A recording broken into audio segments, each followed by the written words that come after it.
Avec le Caméra Club de Genève, on peut partir, bien entendu, faire des reportages et documentaires dans le monde entier, mais on peut tourner aussi à côté de chez soi, participer à la vie de sa ville ou à la vie de son quartier. C'est ce que fait aussi le Caméra Club de Genève. Je vous propose de découvrir un reportage que nous avons tourné il y a quelques semaines. Dans la vie d'un vidéaste amateur, il n'y a pas que les grands espaces, les contrées lointaines, les territoires perdus qui méritent le déplacement et d'y consacrer du temps.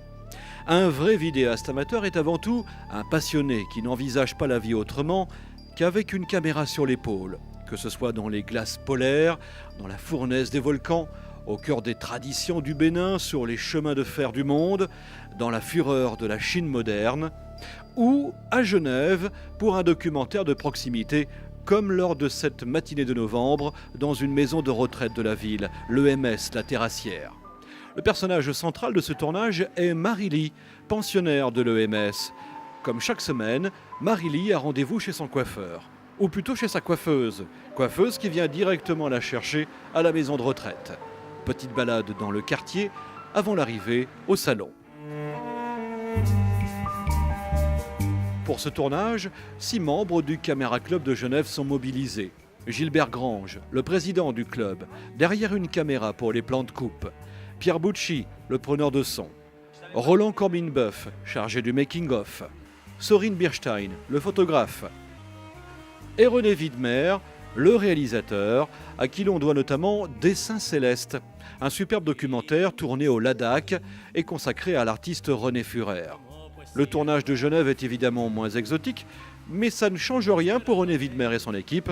Le travail doit être parfait et l'organisation rigoureuse.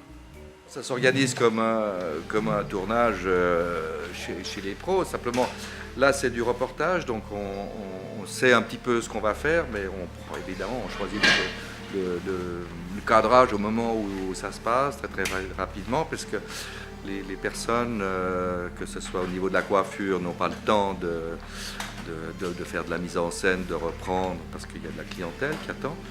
Et puis la cliente qui se fait coiffer n'a pas non plus l'habitude d'être devant une caméra, donc on essaie d'être le plus discret possible. Pour nous, c'est une excellente occasion d'abord de pratiquer, de mettre en œuvre. D'abord, on peut venir à plusieurs caméras et c'est pas un projet qui pourrait intéresser vraiment des professionnels parce que des professionnels, d'abord il y a un coût. Or nous, on travaille bénévolement. Donc c'est un travail bénévole ? C'est un bénévole maintenant, libre après à l'EMS si elles veulent faire un don à notre club, c'est libre à eux. Mais nous, on travaille bénévolement et puis on met en pratique et on fait le montage. Enfin, le montage ici va s'effectuer selon les directives donc, de Alain Génie, parce que c'est son film. C'est un projet qui se déroule au niveau suisse. Je crois qu'il y a 4 ou 5 EMS qui font ce même projet dans toute la Suisse. C'est effectivement Alain Génie, l'animateur de la maison de retraite, mais aussi membre du Caméra Club de Genève, qui supervise le tournage.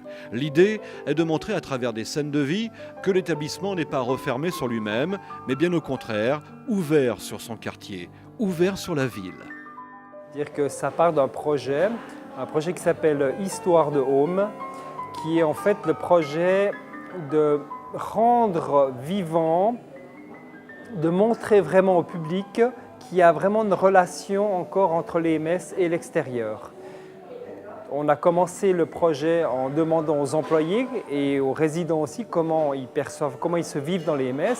Et la deuxième phase, c'était aussi de demander aux gens de l'extérieur, dans le quartier, de leur demander comment ils perçoivent aussi l'EMS. Et pour ça, on a utilisé justement des résidents qui régulièrement vont dans le quartier, que ce soit dans un salon de coiffure, manger au restaurant, aller au marché, et donc de filmer ces rencontres-là. Perdóname si el miedo robó la ilusión, no viniste a mí, no supe amar y solo queda esta canción. Pour Marie-Lie, la séance chez la coiffeuse est terminée. Toute belle, toute pimpante, elle prend le chemin du retour, accompagnée de sa coiffeuse. Et pour les membres du Caméra Club de Genève, le tournage est terminé. Mais le plus difficile va débuter, le montage.